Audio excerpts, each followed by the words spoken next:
आज हम समय की बात करने के लिए बैठे हैं। समय जब विपरीत होता है तब पूरे जगत के पालनहार स्वयं भगवान विष्णु को पृथ्वी लोक पर जन्म लेना पड़ता है। समय जब विपरीत होता है तब राज्यारोहण के समय भगवान राम को वनवास हो जाता है। समय जब विपरीत होता है तो भगवान कृष्ण को मथुरा छोड़ भागना पड़ता है और द्वारिकाधीश कहलाते हैं। समय जब जब विपरीत हुआ है, मनुष्य परिस्थितियों का दास हो गया है, ऐसा हमारा इतिहास कहता है। आइए हम जानने का प्रयास करते हैं कि उन्हीं में से कुछ ऐसे भी लोग हुए जिन्होंने समय की विपरीत परिस्थिति में भी अपने को अंततः सिद्ध करने का काम किया और वे धारा के विपरीत जाकर के समय के किसी भी विभत्स रूप से न लोहा लेते हुए उन्होंने मानवता की एक नई परिभाषा स्थापित की। इन्हीं आदर्शों को अपनाते हुए वास्तुशास्त्र में भी समय को साधने की तैयारी की गई, क्योंकि इसे बांधना बिल्कुल कठिन है। हमें जानने का यह अधिकार है कि हम समय को कैसे साध सकते हैं। हम अपने घर में घड़ियां लगाते हैं और घड़ियां जब विपरीत दिशा में लगती है तो हमारा समय अनुकूल होने के बावजूद वास्तु दोष के कारण विपरीत हो जाता है। और घड़ियां यदि अनुकूल दिशा में लगती हैं तो हमारा समय विपरीत होने के बावजूद समयानुकूल हो जाता है। इसीलिए कहा गया है कि आप अपने कलाई घड़ी का समय के अनुरूप या समय से 1-2 मिनट फास्ट रखें। कभी भी अपने कलाई घड़ी का समय दीवाल घड़ी के समय से 1-2 मिनट स्लो नहीं होना चाहिए, कम नहीं होना चाहिए। घड़ियों के बारे में कहा गया है कि इसे किस दीवार पर लगाना चाहिए, घड़ियों का कलर कैसा होना चाहिए।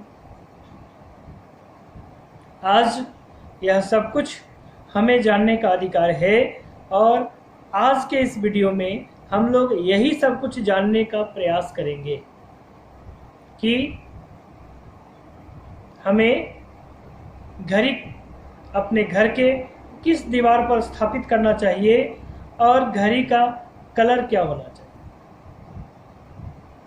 यदि घड़ियां वास्तु के अनुरूप नहीं होंगी तो महासंकट उत्पन्न करेंगी। अभी आपने जाना कि भगवान कृष्ण भी मथुरा छोड़ के द्वारिकाधीश कहलाए थे। राम भी वनवास चले गए थे। समय को किसी ने चुनौती नहीं दी, लेकिन समय ने समय समय पर हर किसी को चुनौती दिया। एक दिन हमारा समय भी हो जाता है तो हम मृत्यु को प्राप्त कर जाते हैं और हमारे घर में किसी का समय होता है तो उसका जन्म होता है। जब तक इस पृथ्वी पर हमारा समय है, हमें समय को अपने अनुकूल रखना चाहिए। वास्तुशास्त्र में ऐसी चर्चा है कि घड़ी को जब आप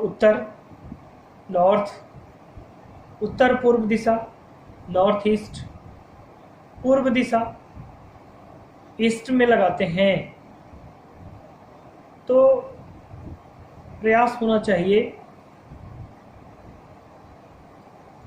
घड़ी यदि अंडाकार आपको मिल जाए तो यह सर्वोत्तम मानी जाती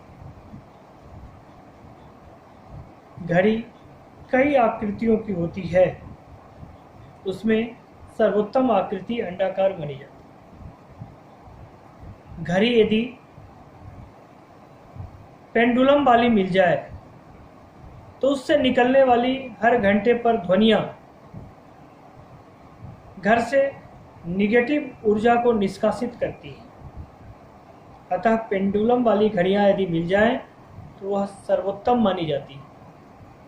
घड़ी हमेशा उत्तर, उत्तर पूर्व और पूर्व की दीवार पर लगानी चाहिए।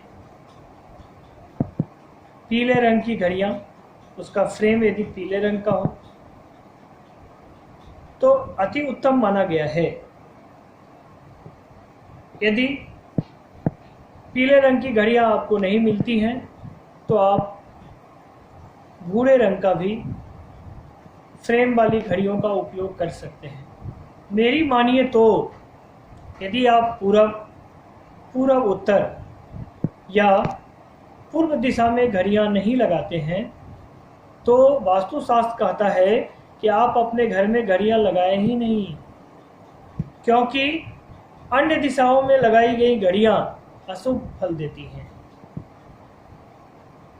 आज के वीडियो में इतना ही। आज आपने सीखा कि घड़ी किस दिशा में लगाई जाए, कैसी आकृतियों वाली घड़ियाँ लगाई जाएं और उसका कलर क्या होना चाहिए। अगले वीडियो में नई ऊर्जा के साथ फिर मिलेंगे। जय जानकी मैया।